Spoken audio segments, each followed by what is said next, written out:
ಇನ್ನು ಮೈಸೂರಿನಲ್ಲೂ ಕೂಡ ಅದೇ ರೀತಿಯಾದಂತಹ ಪೂಜೆ ಪುನಸ್ಕಾರಗಳು ನೆರವೇರಿದೆ ಅಂತ ಅವರವರ ಬಣದವರು ಎಲ್ಲೆಲ್ಲಿ ಇರ್ತಾರೆ ಅಲ್ಲೆಲ್ಲ ಕಡೆ ಅವರು ಈ ರೀತಿ ಪೂಜೆ ಪುನಸ್ಕಾರಗಳನ್ನ ಮಾಡ್ತಾರೆ. ಡಿ ಕೆ ಶಿವಕುಮಾರ್ ಸಿಎಂ ಆಗಲಿ ಅಂತ ಚಾಮುಂಡೇಶ್ವರಿಯ ಮೊರೆ ಹೋಗಿರ್ತಕ್ಕಂಥ ದೃಶ್ಯವನ್ನು ತಾವು ಗಮನಿಸ್ತಾ ಇದ್ದೀರಾ. ಡಿ ಕೆ ಶಿವಕುಮಾರ್ ಅವರ ಅಭಿಮಾನಿಗಳು ಸಿಎಂ ಆಗಲಿ ಅಂತ ಪ್ರಾರ್ಥನೆಯನ್ನು ಸಲ್ಲಿಸಿ ಡಿ ಕೆ ಶಿವಕುಮಾರ್ ಫೋಟೋನು ಹಿಡ್ಕೊಂಡಿದ್ದಾರೆ. ಉತ್ಸವ ಮೂರ್ತಿಯ ಮುಂಭಾಗದಲ್ಲಿ ಚಾಮುಂಡಿ ಬೆಟ್ಟದಲ್ಲಿ ತುಂಬ ಬೆಂಬಲ ವ್ಯಕ್ತವಾಗಿತ್ತು ಡಿ ಕೆ ಶಿವಕುಮಾರ್ ಈ ಹಿಂದೆ ಕೂಡ. ಅದೇ ರೀತಿ ಈಗೂ ಕೂಡ ತಾಯಿ ಚಾಮುಂಡಿಯ ಮೊರೆ ಹೋಗಿದ್ದಾರೆ ಅಭಿಮಾನಿಗಳು ಎಲ್ಲರೂ ಕೂಡ. ಡಿ ಕೆ ಶಿವಕುಮಾರ್ ಮುಂದಿನ ಮುಖ್ಯಮಂತ್ರಿ ಆಗಬೇಕು ಅನ್ನುವಂತಹ ಲೆಕ್ಕಾಚಾರ, ಆ ಕೋರಿಕೆಯನ್ನು ತಾಯಿ ಚಾಮುಂಡಿ ಮುಂದೆ ಇಟ್ಟಿರ್ತಕ್ಕಂಥ ದೃಶ್ಯವನ್ನು ತಾವು ನೋಡ್ತಾ ಇದ್ದೀರಾ. ಒಂದು ಕಡೆ ಕಲಬುರಗಿನಲ್ಲಿ ಸಿದ್ದರಾಮಯ್ಯ ಪರ, ಮತ್ತೊಂದು ಕಡೆ ಮೈಸೂರಿನಲ್ಲಿ ಡಿ ಕೆ ಶಿವಕುಮಾರ್ ಪರ, ಅವರವರ ನಾಯಕರ ಪರವಾಗಿ ಅವರು ಈ ರೀತಿ ಪೂಜೆ ಪುನಸ್ಕಾರ ಎಲ್ಲವನ್ನು ಕೂಡ ಮಾಡ್ತಾ ಇದ್ದಾರೆ. ಹರಕೆ ಹೊತ್ಕೋತಾ ಇದ್ದಾರೆ, ಈಡ್ಗಾಯಿ ಹೊಡಿತಾ ಇದ್ದಾರೆ.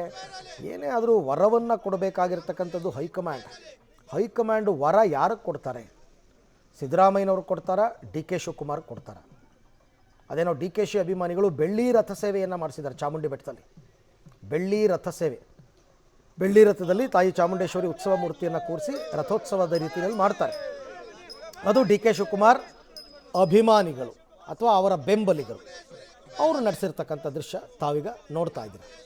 ಡಿ ಕೆ ಶಿವಕುಮಾರ್ ಅಭಿಮಾನಿಗಳು ನಡೆಸಿರ್ತಕ್ಕಂಥ ಬೆಳ್ಳಿ ರಥ ಪೂಜೆ ಒಂದು ಕಡೆ, ಇನ್ನೊಂದು ಕಡೆ ಸಿದ್ದರಾಮಯ್ಯನವರ ಅಭಿಮಾನಿಗಳೆಲ್ಲ ಇಡ್ಗಾಯಿ ಹೊಡಿತಾ ಇರೋದು, ದೇವರಿಗೆ ಹರಕೆ ಹೊತ್ಕೊಂಡಿರ್ತಕ್ಕಂಥದ್ದು ಇನ್ನೊಂದು ಕಡೆ.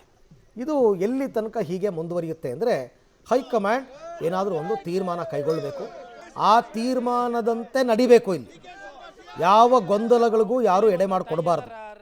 ಹಾಗಿದ್ದಾಗ ಮಾತ್ರ ಇದಕ್ಕೆ ತೆರೆ ಬೀಳುತ್ತೆ. ಈಗಾಗಲೇ ಹೆಚ್ಚು ಕಡಿಮೆ ಒಂದು ತಿಂಗಳ ಮೇಲಾಗೋಯ್ತು ಈ ಗೊಂದಲಗಳೆಲ್ಲ ಸೃಷ್ಟಿಯಾಗಿ. ಇನ್ನೂ ಕೂಡ ಹೈಕಮಾಂಡ್ ಇನ್ನೂ ಮೀಟಿಂಗ್ ಕರೆದಿಲ್ಲ, ಕರಿಬೇಕು, ಒಪ್ಪಿಸ್ಬೇಕು ಎಲ್ಲರಿಗೂ. ಆ ಕೆಲಸ ಕಾರ್ಯಗಳೆಲ್ಲ ಯಾವಾಗ ಆಗುತ್ತೆ ಅಂತಕ್ಕಂಥದ್ದು ಬಹಳ ಮುಖ್ಯ.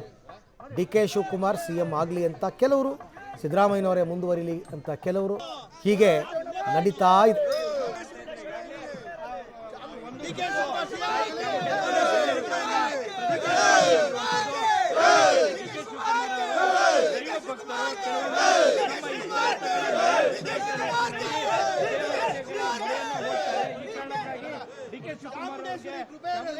ಎಳೆಯುವಂತ ತಾಯಿಯನ್ನ ರಥದ